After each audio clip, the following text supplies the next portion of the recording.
এই সাইয়্যিদুল ইস্তিগফার দিনের বেলা যে পড়বে ওই দিনে মারা গেলে সে জান্নাতি।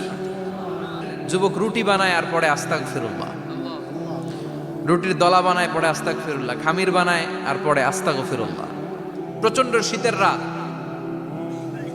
উনি মাগরিবের নামাজ এশারের নামাজ পড়ে একটা মসজিদে শুয়ে পড়লেন আর শুয়ে শুয়ে হাদিস পড়তেছেন। কি পড়তেছেন? কথা বলেন। আর মনে মনে ভাবলেন রাতটা মসজিদে কাটায় দেই, ফজরের নামাজ পড়ে আবার বেরোবো। কিন্তু দারোয়ান এসে বলে মসজিদে থাকতে পারবেন না, ওঠেন। দারোয়ান আছে না, কথা কন। আহমদ ইবনে হাম্বল বললেন আমি শুধু রাতটা থাকতে চাই, আমি তো ফজরেরও মুসল্লি, ফজর নামাজ পড়বো তো এই মসজিদে, আমার থাকতে দাও। দারোয়ান তো দেয় না, কেনা মসজিদে থাকার জায়গা না, যান মিয়া। উনি যে আহমদ ইবনে হাম্বল এটা চিনে নাই, থাকতে দেয়। কি করবে এখন? উনি কাঁথা গুছিয়ে হাদিসের কিতাব নিয়ে কাঁধের মধ্যে ব্যাগ নিয়ে মসজিদ থেকে বেরোয় গেলেন। কি আর করবে, প্রচন্ড শীত আর কাঁপতেছেন বুড়ো মানুষ। পথিমধ্যে দেখলেন বাজার, বাজার একজন খাব্বাজ, শাবকুন খাব্বাজ, যুবক রুটি বিক্রেতা। সে রুটি বিক্রি করে, চুলার মধ্যে রুটি সেকে। সে যে সালাম দিল আসসালামু আলাইকুম, যুবক বলে ওয়ালাইকুম আসসালাম। আহমদ ইবনে হাম্বল বলে যুবক আমার যাওয়ার জায়গা নেই, সফরে বেরিয়েছি, খুব শীতে কষ্ট পাচ্ছি, রাতে যদি তোমার এই চুলা থেকে একটু আগুন পোহাই কোনো সমস্যা? যুবক বলে না না সমস্যা না, আহলান ওয়া সাহলান, খোশ আমদেদ, আসেন আসেন, আপনি আগুন পোহাইলে আমার সমস্যা কি? সুবহানাল্লাহ পড়েন। আল্লাহ শুকরিয়া করে উনি বসলেন আর আগুন পোহাচ্ছেন। আর খেয়াল করলেন যুবক রুটি বানায় আর পড়ে আস্তাগফিরুল্লাহ, রুটির দলা বানায় পড়ে আস্তাগফিরুল্লাহ, খামির বানায় আর পড়ে আস্তাগফিরুল্লাহ, রুটি নিয়ে উনুনের ভিতরে চুলার ভিতরে সেকা দেয় আর পড়ে আস্তাগফিরুল্লাহ। দোকানদারের কাছে কেউ আসলেই সে রুটি দেয় আর পড়ে আস্তাগফিরুল্লাহ।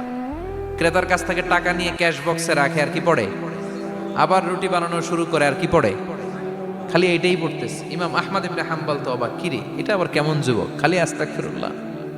উনি প্রশ্ন করলেন যুবক ঘটনা কি? আসার পর থেকেই তোমার দেখতেছি তুমি রুটি বানাও, রুটি বিক্রি করো আর পড়ো আস্তাগফিরুল্লাহ, মালাকা ইয়া শাবাব। যুবক বলে আস্তাগফিরুল্লাহ আমার সবচেয়ে বেশি পছন্দের আমল, আমি সব সময় আঠার মতো ইস্তেগফারের সাথে লেগে থাকি আর সব সময় পড়তে থাকি আস্তাগফিরুল্লাহ, আর এর বদৌলতে আল্লাহ আমারে মুস্তাজাবুদ দাওয়া বানিয়ে দিয়েছে। আহমদ ইবনে হাম্বল তো অবাক, আনতা মুস্তাজাবুদ দাওয়া, তুমি মুস্তাজাবুদ দাওয়া রুটিওয়ালা? আমি এত বছর হাদিস পড়াই, আমিও তো মুস্তাজাবুদ দাওয়া না, আর তুমি রুটি বেচো বাজারে, তুমি মুস্তাজাবুদ দাওয়া, তুমি দোয়া করলে সব কবুল হয়ে যায়? যুবক বলে না আনা মুস্তাজাবুদ দাওয়া, আমি আমার জীবনে যত দোয়া করেছি কবুল করে নিয়েছে কে? সব দোয়া কবুল করে নিয়েছে আল্লাহ, একটা দোয়া ছাড়া। কয়টা? আহমদ ইবনে হাম্বলের কৌতূহল, কিউরিয়াসিটি আরো বেড়ে গেল। কি? সব দোয়া কবুল হয়েছে একটা দোয়া ছাড়া? মাযালিকা দোয়া ইয়া শাব, কি সেই দোয়া?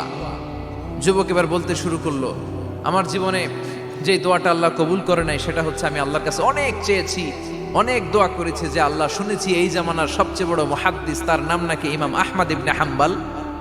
আল্লাহ তোমার কাছে আমার চাওয়া আমি যেন এই ইমাম আহমদ ইবনে হাম্বলের দেখে মরতে পারি, আমি যেন ইমাম আহমদ ইবনে হাম্বলের হাতে হাত রেখে মুসাফা করতে পারি আর তার কপালে একটা চুমু এঁকে দিতে পারি। আহমদ ইবনে হাম্বল আবেগপ্রবণ হয়ে গেলেন, চোখের পানি ছেড়ে দিলেন, বললেন যুবক তোমার এই দোয়াটাও কবুল হয়ে গিয়েছে। আহমদ ইবনে হাম্বলের দেখা সাক্ষাৎ পাওয়ার জন্য আহমদ ইবনে হাম্বলের বাড়িতে তোমার যাওয়ার দরকার নাই, আহমদ ইবনে হাম্বল তোমার দরবারে ছুটে এসেছে। আনা আহমদ ইবনে হাম্বল মুহাদ্দিসুদ দাহর, আমি নিজেই আহমদ ইবনে হাম্বল। যুবক চোখের পানি ছেড়ে দেয়, আহমদ ইবনে হাম্বল চোখের পানি ছেড়ে দেয়। যুবক চিৎকার মেরে ইমাম আহমদ ইবনে হাম্বলকে জড়িয়ে ধরে, হাতে হাত রেখে মুসাফা করে, কপালের মধ্যে চুমু খায় আর আল্লাহর শুকরিয়া করে বলে ও ইমাম আসলে এই দোয়াটাও আল্লাহ আজকে কবুল করে নিল। বিশ্বাস হয় সবসময় ইস্তেগফার পড়লে আপনার দোয়াগুলোর এইভাবে কবুল করে নিবে কে? এই পাঁচটা জিনিস পাবেন সবসময় যদি ইস্তেগফারের সাথে লেগে থাকেন। রাজি আছেন তো? এজন্য বিশ্বনবী সব সময় নামাজে সালাম ফিরানোর পরে পড়তেন আস্তাগফিরুল্লাহ। কি পড়তেন? 3 বার পড়তেন আস্তাগফিরুল্লাহ, আস্তাগফিরুল্লাহ, আস্তাগফিরুল্লাহ। পড়তে রাজি আছেন? ইস্তেগফারের অনেকগুলো আলফাজ আছে, সবচেয়ে ছোট ইস্তেগফার হচ্ছে এটা, আস্তাগফিরুল্লাহ, আস্তাগফিরুল্লাহ। আরো আছে আস্তাগফিরুল্লাহ আল্লাযী লা ইলাহা ইল্লা হুয়াল হাইয়ুল কাইয়্যুম ওয়া আতুবু ইলাইহি। বিশ্বনবী বলেন এই ইস্তেগফারটা যদি কেউ পড়ে, আত-তাওয়াল্লি মিন ইয়াউমিজ যাহাফ, যুদ্ধের ময়দান থেকে পালিয়ে আসা কবিরা গুনাহ। কি গুনাহ? কাফেরদের সাথে যুদ্ধ, আমি তাগড়া যুবক, তলোয়ার নিয়ে নেমেছি, আমার দেহের এক ফোঁটা রক্ত থাকা পর্যন্ত আমি যুদ্ধ চালিয়ে যাব, আমি ফিরে আসতে পারবো না, আইনটা কার? ফিরে আসলে কবিরা গুনাহ। বিশ্বনবী বলেন যুদ্ধের ময়দান থেকে ফিরে এসেছে এরকম কবিরা গুনাহ অবলম্বনকারীও যদি আস্তাগফিরুল্লাহ আল্লাযী লা ইলাহা ইল্লা হুয়াল হাইয়ুল কাইয়্যুম ওয়া আতুবু ইলাইহি পড়ে, ওই কবিরা গুনাহকারীকেও ক্ষমা করে দিবে কে? পড়তে রাজি আছেন তো? আবার সাইয়েদনা আবু বকর বললেন, ইয়া রাসূলুল্লাহ আল্লিমনি দুআআন আদউ বিহি ফি সালাতি, এমন দোয়া আপনি আমারে শিক্ষা দেন যে এই দোয়াটা আমি নামাজে পড়তে পারি। বিশ্বনবী বললেন পড়ো, আল্লাহুম্মা ইন্নী যালামতু নাফসি যুলমান কাসীরান ওয়া লা ইয়াগফিরুয যুনুবা ইল্লা আনতা ফাগফিরলি মাগফিরাতাম মিন ইনদিক ইন্নাকা আনতাল গফুরুর রহিম। সুবহানাল্লাহ পড়ে, এটাও ইস্তেগফার।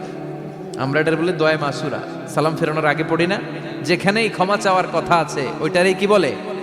ইস্তেগফার। আল্লাহুম্মা ইন্নী যালামতু নাফসি, আল্লাহ জুলুম করেছি, যুলমান কাসীরা, অনেক জুলুম, ওয়ালা ইয়াগফিরুয যুনুবা ইল্লা আনতা, তুমি ছাড়া এই গুনাহ ক্ষমা করার তো কেউ নাই, ফাগফিরলি মাগফিরাতাম মিন ইনদিক, তোমার দয়ায় আমারে ক্ষমা করে দাও, ইন্নাকা আনতাল গফুরুর রহিম, তুমি হলা ক্ষমাশীল। ঠিক কি না?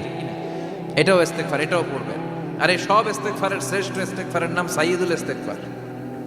যত ইস্তেগফার হতে পারে এর মধ্যে সবচেয়ে শ্রেষ্ঠতম ইস্তেগফার নাম কি? কথা কন। বুখারীর বর্ণনা, শাদ্দাদ ইবনে আউস রাদিয়াল্লাহু তাআলা আনহু বর্ণনা করেন, এই সাইয়্যিদুল ইস্তেগফার দিনের বেলা যে পড়বে ওই দিনে মারা গেলে সে জান্নাতি। এই সাইয়্যিদুল ইস্তেগফার রাতের বেলা যে পড়বে ওই রাতে যদি ইন্তেকাল হয় ওই লোকটা জান্নাতি। মুখস্থ আছে না? কার কার মুখস্থ? হাত তুলেন। মাশাআল্লাহ, তাবারাকাল্লাহ, মাশাআল্লাহ, মাশাআল্লাহ। আর যাদের নাই তাদের হোমওয়ার্ক, তাদের আল্লাহুম্মা আনতা রাব্বি লা ইলাহা ইল্লা আনতা খালাকতানি ওয়া আনা আবদুক ওয়া আনা আলা আহদিকা ওয়া ওয়া'দিকা মাস্তাতা'তু আউযু বিকা মিন শাররি মা সানা'তু আবুউ লাকা বিনি'মাতিকা আলাইয়া ওয়া আবুউ লাকা বিযামবি ফাগফিরলি ফাইন্নাহু লা ইয়াগফিরুয যুনুবা ইল্লা আনতা। সুবহানাল্লাহ পড়েন। আজকে রাতে পড়ছেন, মারা গেলে জান্নাতি। চিল্লায় পড়েন না আল্লাহু আকবার।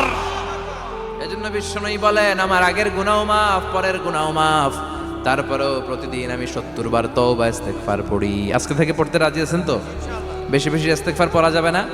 একটু প্রাণ খুলে দিল খুলে আওয়াজ করে পড়েন তো আস্তাগফিরুল্লাহ। আর জোরে পড়েন আস্তাগফিরুল্লাহ। আবার সবাই পড়েন আস্তাগফিরুল্লাহ। সব সময় তওবা ইস্তেগফার যারা পড়ে তাদেরকে পছন্দ করে কে? সব সময় জিকির করে করে জিহ্বাটারে যারা ভিজিয়ে রাখে তাদেরকেও পছন্দ করে কে?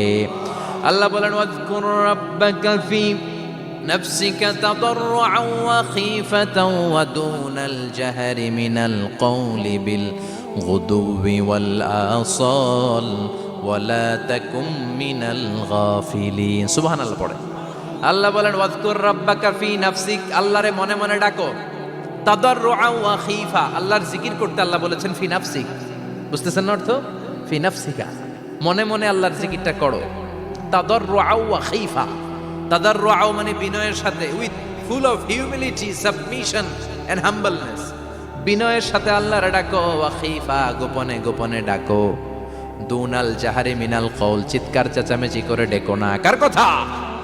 আওয়াজ করে জিকির করো না। এই যে আমরা মাহফিলে লা ইলাহা ইল্লাল্লাহ জিকির করে, এটা তালিম। উদ্দেশ্য কি? তালিমের জন্য আওয়াজ করে জিকির জায়েজ আছে, কিন্তু ব্যক্তিগত জিকিরের যে ইবাদতটা এটা আস্তে আস্তে হইতে হবে, এটা ভদ্রভাবে হতে হবে, চিল্লাচিল্লি করে নয়। আবার তালিমের জিকির ওইটাও ভদ্রভাবে। ইন্নাল্লাহা জামিল ইউহিব্বুল জামাল, আমার আল্লাহ সুন্দর, আমার আল্লাহর জিকিরের মধ্যেও সৌন্দর্য আছে না নাই? কিন্তু এদেশে জিকিরের ভেতরে লাফালাফি আছে না নাই? বেশি না কম?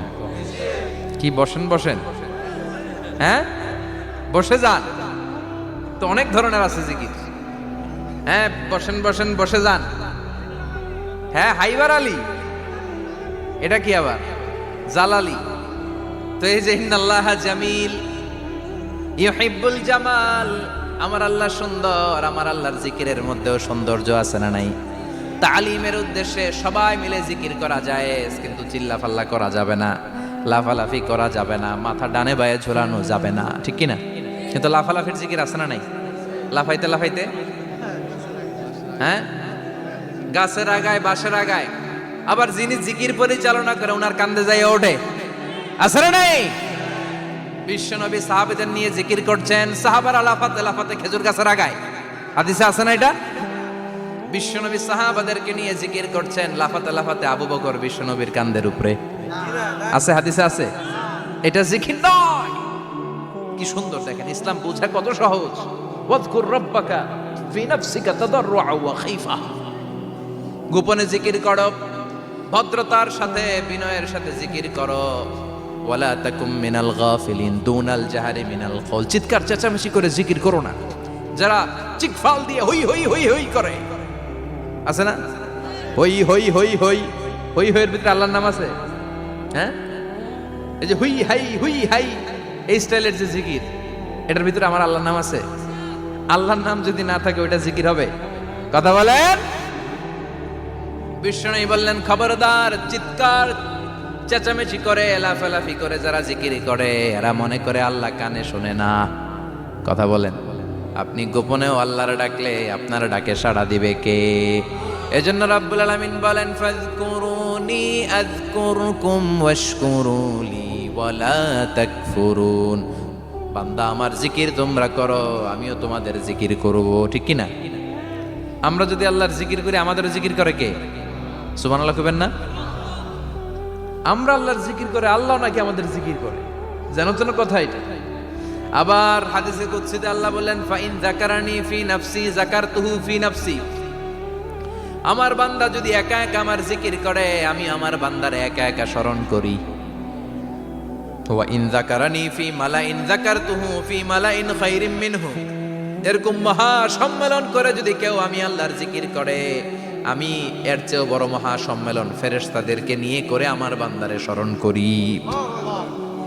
ওয়া ইন তাকাররাবা ইলাইয়া শিবরান তাকাররাবতু ইলাইহি যিরাআন, আমার বান্দা যদি আমার দিকে এক বিঘত আসতে চায় আমি আমার বান্দার দিকে এক হাত এগিয়ে যাই। আমার বান্দা যদি আমার দিকে এক হাত আসতে চায় আমি আমার বান্দার দিকে দুই হাত যাই। ওয়া ইন আতানি ইয়ামশি আতাইতুহু হারওয়ালা, আমার বান্দা যদি আমার দিকে হেঁটে হেঁটে আসতে চায় আমি আমার বান্দার দিকে দৌড়ে দৌড়ে যাই। সুবহানাল্লাহ পড়েন। এজন্য বিশ্বনবী বলেন লা ইয়াজালু লিসানুকা রাতবাম মিন যিকরিল্লাহ, আল্লাহর জিকির দিয়ে জিহ্বাটারে ভিজিয়ে রাখবা। কার কথা? চিল্লায় বলেন কার কথা? সবসময় আল্লাহর জিকির করতে রাজি আছেন তো? সবচেয়ে শ্রেষ্ঠ জিকির বিশ্বনবী বললেন আফদালু যিকরি লা ইলাহা লা ইলাহা লা ইলাহা ইল্লাল্লাহু মুহাম্মাদুর রাসূলুল্লাহ সাল্লাল্লাহু। সবচাইতে শ্রেষ্ঠ জিকির লা ইলাহা, এর চেয়ে শ্রেষ্ঠ জিকির আছে? কথা বলেন। বিশ্বনবী বললেন মান ক্বালা লা ইলাহা ইল্লাল্লাহ সিদকান মিন কলবিহি, একনিষ্ঠতার সাথে অন্তর থেকে কেউ যদি জীবনে একবার বলে লা ইলাহা ইল্লাল্লাহ দাখালাল জান্নাহ, তার যদি পাপ থাকে অন্যায় থাকে ওই পাপ আর অন্যায়ের শাস্তিগুলার পরে কোনো না কোনো দিন আমার ওই বান্দা জান্নাতে ঢুকবে। একবার যদি খালিসান মিন কলবিহি সে পড়ে লা ইলাহা ইল্লাল্লাহ, তার জন্য জান্নাতকে অবধারিত করে দিয়েছে কে? আবার এটার নাম আল্লাহ দিয়েছে কালিমায়ে। কথা বলেন।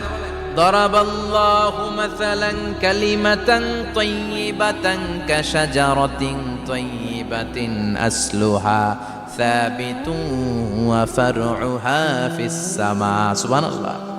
পবিত্র বাণী এটা কালিমায়ে তাইয়িবা। আবু সাঈদ আল খুদরি থেকে বর্ণিত, মুস্তাদরেকে হাকিম আর সহিহ ইবনে হিব্বানে এসেছে। বিশ্বনবী বলেন মুসা আলাইহিস সালাম আল্লাহর একবার প্রশ্ন করলেন ইয়া রাব আল্লিমনি দুআন আদউ বিহি, আপনি আমার এমন একটা জিকির শিক্ষা দেন যে এই জিকির দিয়ে আমি শুধু আপনার জিকির করব, কেউ এই জিকির করতে পারবে না। এই জিকির জানবো শুধু আমি আর জানবেন। কথা কোন? প্রশ্ন করছে কে? হ্যাঁ, কাকে করেছে? আল্লাহ এমন একটা জিকির শিখান যেই জিকির কেউ জানে না আমি জানবো।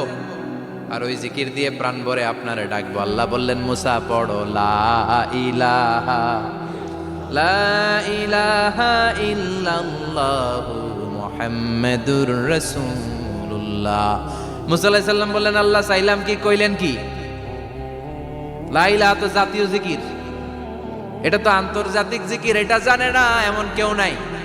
এমনকি হিন্দু ভাইরাও জানে। কথা কন আল্লাহ, আমি তো চাইছিলাম এক্সক্লুসিভ, আমার জন্য স্পেশাল, এর চেয়ে সুন্দর আর কেউ জানবে না। এত সুন্দর একটা জিকির আপনি দিবেন, এটা আমি ডাকবো আপনারে আর আপনি শুনবেন। আল্লাহ বললেন মুসা এর চেয়ে দামি আমার কাছে নাই। লাউ তাদউ লা ইলাহা ইল্লাল্লাহ ফি কাফা, লা ইলাহা রে যদি মুসা এক পাল্লায় রেখে দাও, ওয়াস সামাওয়াতু সাবউ ওয়াল আরদিন, সাত আকাশ সাত জমিন যদি আরেক পাল্লায় রেখে দাও, লা ইলাহা এক পাল্লায়, সাত আকাশ সাত জমিন আরেক পাল্লায় ওজন যদি দাও, লা রাজাহাত কাফাতু লা ইলাহা ইল্লাল্লাহ, মুসা দেখবা মুহূর্তের মধ্যে লা ইলাহা ইল্লাল্লাহর পাল্লা ভারী হয়ে গেছে। সাত আকাশ সাত জমিন এক পাল্লায়, শুধু লা ইলাহা ইল্লাল্লাহ এক পাল্লায়, মুহূর্তে লা ইলাহার পাল্লাটারে ভারী করে দিবে কে? এটা বিপ্লবী বাণী। আমরা এটার ভিক্ষার মধ্যে লাগাইছি। এখন ভিক্ষা করার সময় লা ইলাহা আছে না নাই?